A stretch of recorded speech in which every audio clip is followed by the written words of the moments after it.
Senhor presidente, senhores e senhoras parlamentares, eu subo à tribuna hoje desta casa e quero ponderar ao companheiro e amigo deputado Alexandre Frota, que eu acho que ele não conhece uma universidade federal. Eu sou professor com muito orgulho da Universidade Federal do Ceará há muitos anos, senhor presidente, senhores deputados. E lá, essa universidade, não há esse descompromisso com a análise mais profunda dos problemas brasileiros, não há esse excesso de aluno colocar o professor ou afrontar o professor. Eu acho que nós estamos falando de universidades diferenciadas, porque, senhor presidente, eu estou lá há muitos anos naquela universidade e eu jamais experimentei qualquer afronta ao exercício da minha cátedra, que lá tenho procurado exercer tanto na graduação, no departamento de economia aplicada da Faculdade de Economia, Administração, Atuária e Contabilidade, como também lá no nosso curso de mestrado e doutorado em economia, o nosso CAEM da Universidade Federal do Ceará, onde lá temos extraordinários alunos que têm ajudado muito o nosso departamento a construir teses, a aprofundar entendimentos da economia brasileira e da economia mundial. Portanto, eu acho que quero aqui aproveitar para fazer um convite a ele, para ele poder conhecer lá a nossa universidade, porque tudo que ele falou aqui não tem a menor semelhança com uma universidade que tem sido padrão ao longo dos anos. Agora o seguinte, a população, eu recebi muitos e-mails, senhor presidente, senhores deputados. Uma hora diz que o corte é 6%, outra hora se diz que o corte é 34%. Eu quero aproveitar este tempo aqui para poder explicar por que os percentuais desses cortes são diferentes na análise de cada um.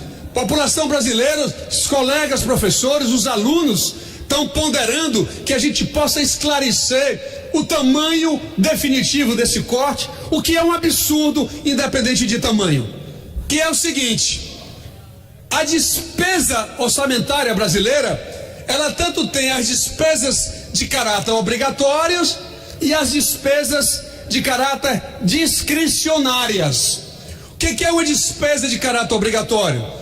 Basicamente são três: é a despesa da sua folha ativa, dos seus encargos trabalhistas e dos seus aposentados e pensionistas. Essas são as despesas que têm a primeira prioridade, né, na composição da despesa orçamentária.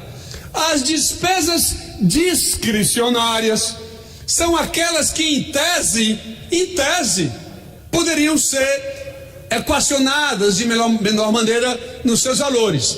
Eu estou falando do pagamento da luz, do pagamento da água, da companhia de abastecimento d'água.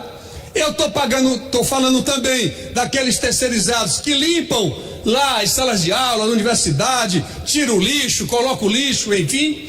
São despesas que, apesar de serem consideradas discricionárias, mas elas são despesas que, se contingenciar ou cortar, como foi cortado daqui para setembro, como é que nós vamos aguentar um corte dessa magnitude até setembro? Porque agora virou eufemismo, não é corte, é contingenciamento, como se desse para esperar até o mês de setembro para poder fazer uma avaliação, como se o cenário econômico, senhor presidente, fosse alterar positivamente daqui para lá. Pelo contrário, o Brasil está indo aprofundando a sua bancarrota.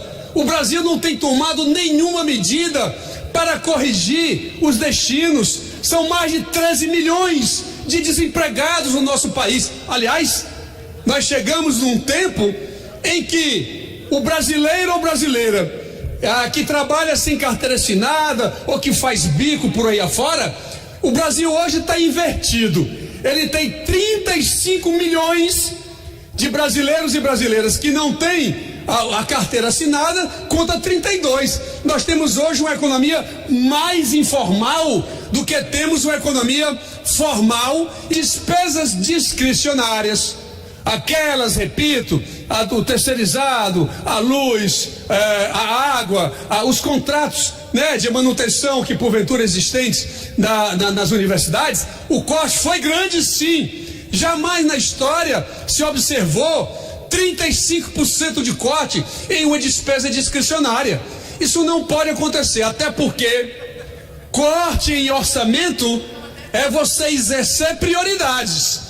Você pode cortar em outros cantos e preservar a educação, mas o que se examina desse governo é de que, na definição das suas prioridades, senhor presidente, a educação realmente é colocada ao relento, ao último, e isso nós não vamos permitir. Vamos recompor esses valores, porque a educação é que faz esse Brasil crescer.